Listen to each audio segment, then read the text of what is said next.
I think that would be the time to reconsider whether the calibrated, escalated nature of further action should be taken. For the time being, I think it's a perfectly correct response, and the action on the other side is quite rightly more than outrageous. Very strong words from you there, Dr. Singhvi. Mr. Ranade, what is China trying to do here? Because we've seen these ups and downs in the relationship from time to time. But why are they needling us on Kashmir again and again?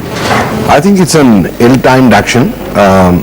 It certainly has caused turbulence and will cause turbulence in the relationship. But it also shows an incrementally increasing assertiveness in China's stance on Kashmir, which is heavily biased in favor of Pakistan. And I think they've been raising the sort of bar on Kashmir steadily. We have the case of the blue sleeve visas, and then we had the case of the Vice Foreign Minister offering to mediate between India and Pakistan on the Kashmir issue, within days of which Mirwais said that he would be traveling to China to get the mediation. So things like that, they've just been building up, I think, in a sustained manner. Well, I think it's, I can't say why right now, but I think it's been something which has been happening. We've been seeing increased pressure along the borders. We've also been seeing on Arunachal Pradesh and here, both, a steady pressure. So I don't think there is I can't say that there is a particular reason why it should happen right now. But it's not an ad hoc thing. I think that's the important thing. You believe that it's a well thought out strategy, and in China nothing happens unless it's from the top, right? That's true. And if you look at their position in Kashmir since the 1960s, I would say mid-60s onwards, it's been, there has been a little bit of hardening, every few years. Can I ask you though, before I go back to Dr. Singhvi, how do you think the Indian government's response has been? Normally, and in my experience in covering foreign affairs, is that they try to play down any kind of conflict or controversy with China. It's always seen as a very, very sensitive country. But do you think this time the response has been firmer and more assertive by New Delhi? I think the response has been firm, and yet New Delhi has, I think, been very, very mature in trying to contain the relationship and keep it, from damaging the overall relationship, which is moving along on a broad front.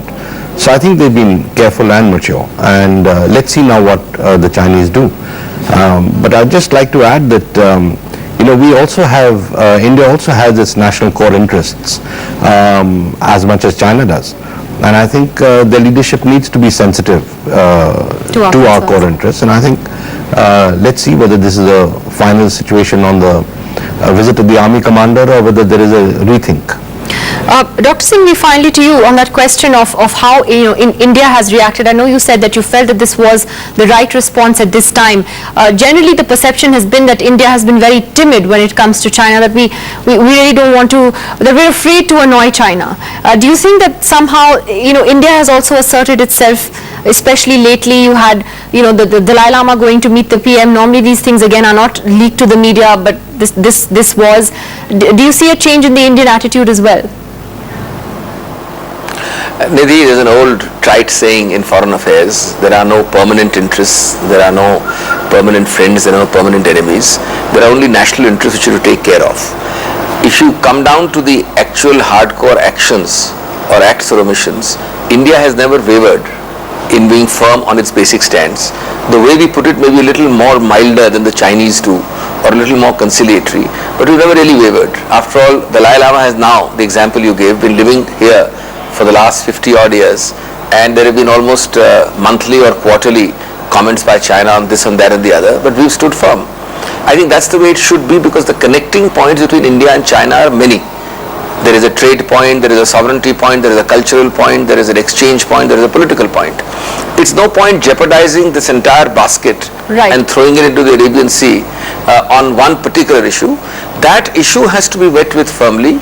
The message has to be given, and each response must be calibrated in degree, scope and timing to the other side's response. So if they do something worse on this front, we will also do something of equally calibrated response. But if they do on issue A, you can't react on 10 other issues together and unnecessarily, violate the principle of proportional response and have a sledgehammer approach. That only hurts you at the end. So that's, I think, clever, that I think is good, mature reaction. Is a sensible way to look at it, and I think that the Ministry of External Affairs was quite candid today in saying that this is a complex relationship, and this adds, I think, further to the complexities that exist in it. Dr. Singhvi, Mr. Rande, thank you both very much for giving us some perspective on that story. And now the story that's broken in the last 30 minutes or so. Heartbreak for Saina Nehwal today. She crashed out of the World Badminton Championship after a nervy display in the quarterfinals. Saina, who's the second seed, lost to the sixth seed 21-8, 21-14. As the scoreline suggests, the game picked up somewhat in the second game, but her trademark aggression was missing. Done it. And out. Now, the coach of the men's hockey team has lashed out at the Hockey Federation for not looking after him. Jose Brasa has said that he's being treated like a slave and that the federation completely ignores him.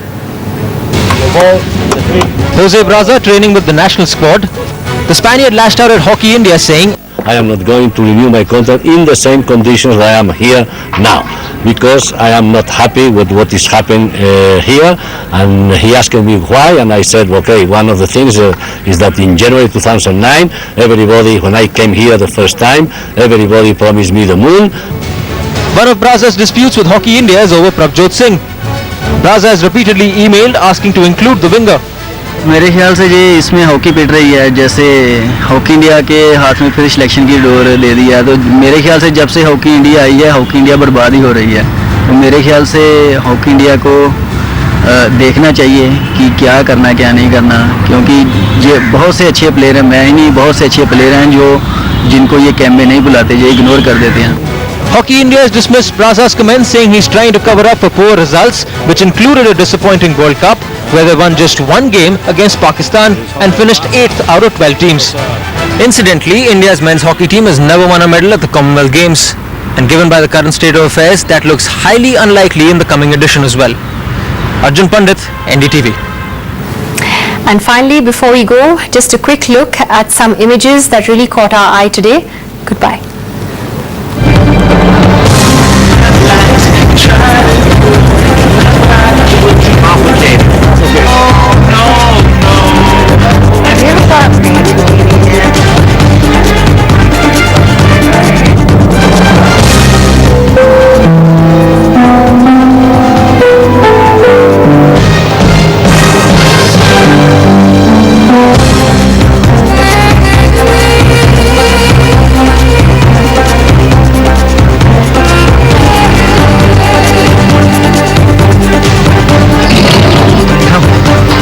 Breathe in a bit of Gujarat.